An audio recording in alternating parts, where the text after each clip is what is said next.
ഇപ്പൊ രണ്ടുപേരും നമ്മുടെ കയ്യിൽ കിട്ടിയ സ്ഥിതിക്ക് ഒരു ചെറിയ ഗെയിം ആയാലോ? എന്ത് പറയുന്നു? തുടങ്ങൂ. വീണ്ടും കുറച്ച് ചോദ്യങ്ങൾ രണ്ടുപേരോടും നിങ്ങളുടെ മനപ്പൊരുത്ത് അറിയാനും ഏത് എലിപ്പതിയൊക്കെ ഒന്ന് അറിഞ്ഞു വെക്കാലോ. Okay, deal. അപ്പൊ എന്തായാലും എന്റെ കയ്യിൽ ചോദ്യങ്ങളൊക്കെ കിട്ടിയിട്ടുണ്ട്. ഇവിടെ ഒരു ചെറിയ ചേഞ്ച് നമ്മൾ വരുത്തുകയാണ്. നമ്മൾ കഴിഞ്ഞ പ്രാവശ്യമൊക്കെ ഓരോരുത്തരോടാണല്ലോ ചോദിച്ചത്. ഈ പ്രാവശ്യം നമ്മൾ രണ്ടുപേരോട് ഒരുമിച്ച് ചോദിക്കുകയാണ്. രണ്ടുപേർക്കും ആർക്കാണ് ഉത്തരം പറയാൻ തോന്നുന്നത് ആൾക്ക് ഉത്തരം പറയാം. അപ്പോൾ ആദ്യത്തെ ചോദ്യം, ആരാണ് കൂടുതൽ റൊമാൻറ്റിക്? ചൂണ്ടിക്കാണിക്കുക. അടുത്തുന്നുള്ളൂ, നിങ്ങൾ അടുത്തുന്നുള്ളൂ. നിങ്ങളിങ്ങനെ ഗ്യാപ്പ് ഇട്ട് നിർത്തണ്ട. ഇത്രയ്ക്ക് ആലോചിക്കാനുള്ള ചോദ്യമൊന്നുമല്ല. സോനയാണ് കൂടുതൽ റൊമാൻറ്റിക് അല്ലേ? പുള്ളി റൊമാൻസ് ഇച്ചിരി കുറവാണോ? അല്ല, കാണിക്കില്ല. നാണക്കാരനാ. ആഹാ. ഇനി അടുത്ത ചോദ്യം ചോദിക്കട്ടെ. ആരാണ് നിങ്ങളിൽ ആദ്യം വഴക്കിടുന്നത്?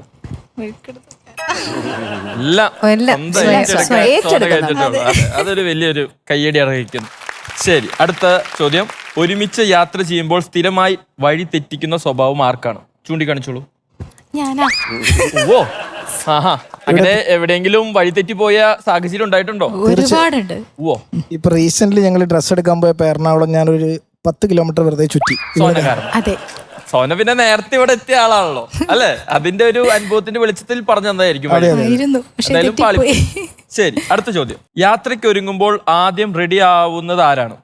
ഞാൻ തന്നെയാണ് ആദ്യം റെഡിയാവും. അതെ. പുള്ളി പോസ്റ്റ് തരും. അയ്യോ, എത്ര ഒരുങ്ങിയാലും മതിയാവില്ല. ഞങ്ങളിങ്ങനെ വെയിറ്റ് ചെയ്ത് മതിയാവും.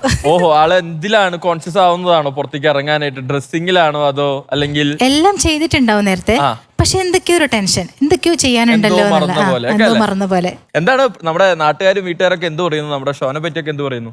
വളരെ നല്ല അഭിപ്രായമാണ്. പിന്നെ എല്ലാവരും എന്നെ ഫസ്റ്റ് ടൈമാണ് സ്റ്റേജ് കാണുന്നത്. പിന്നെ ഞാൻ തന്നെ ഒരു സ്റ്റേജിൽ പെർഫോം ചെയ്യുന്നത് ആദ്യമായിട്ട് എന്റെ ലൈഫിൽ. മുന്നേ ഇതുവരെയും ഞാനൊരു സ്റ്റേജിൽ പെർഫോം ചെയ്തിട്ടില്ല.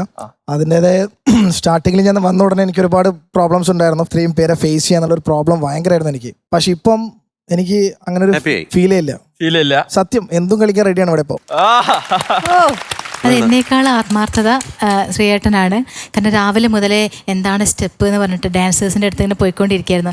ഞാനാണ് തീരെ നോക്കാതെ, ഞാൻ കയ്യിലുള്ള വെച്ച് അങ്ങ് അലക്കിയതാ. പക്ഷെ ഇവര് നന്നായിട്ട് ചെയ്തു. അല്ല, ഇവര് നന്നായി പ്രാക്ടീസ് ഒക്കെ ചെയ്ത പോലെ തന്നെ പുള്ളി പെർഫോം ചെയ്തിട്ടുണ്ട്. ഒപ്പം പുള്ളിയുടെ കൂടെ വേറൊരാളും കൂടി ഈ സ്റ്റേജിൽ പെർഫോം ചെയ്യാനുണ്ടായിരുന്നു. ആളെ അതേ കറക്റ്റ് സമയത്ത് കാണാതെ മിസ്സിംഗ് ആണ്. ആരാണ് ആൾ? എവിടെയാണ്? മോളാണോ? മോളല്ല, ബ്രദർ അങ്ങനെ ഉണ്ടായിരുന്നു. അതെ, ബ്രദർ ഉണ്ടായിരുന്നു. ബ്രദർ എവിടെ പോയി? ബ്രദറിനെ കാണുന്നില്ല. ആക്ച്വലി ബ്രദർ ഇന്നലെ പോകേണ്ടതായിരുന്നു. അപ്പം ടിക്കറ്റ് ഫിനാലിയെ കൊണ്ട് ടിക്കറ്റ് ഒക്കെ മാറ്റി ആള് പോസ്റ്റ്പോൺ ചെയ്തിരിക്കുകയാണ്. ഇവിടെ ഉണ്ട്. ആള് കുറച്ച് ഷൈ ആണ്. ആള് പെർഫോം ചെയ്യാനായിട്ട് കയറാൻ നിൽക്കുമായിരുന്നു. പക്ഷെ കറക്റ്റ് ടൈമിൽ ആൾ എവിടേക്കോ മുങ്ങി.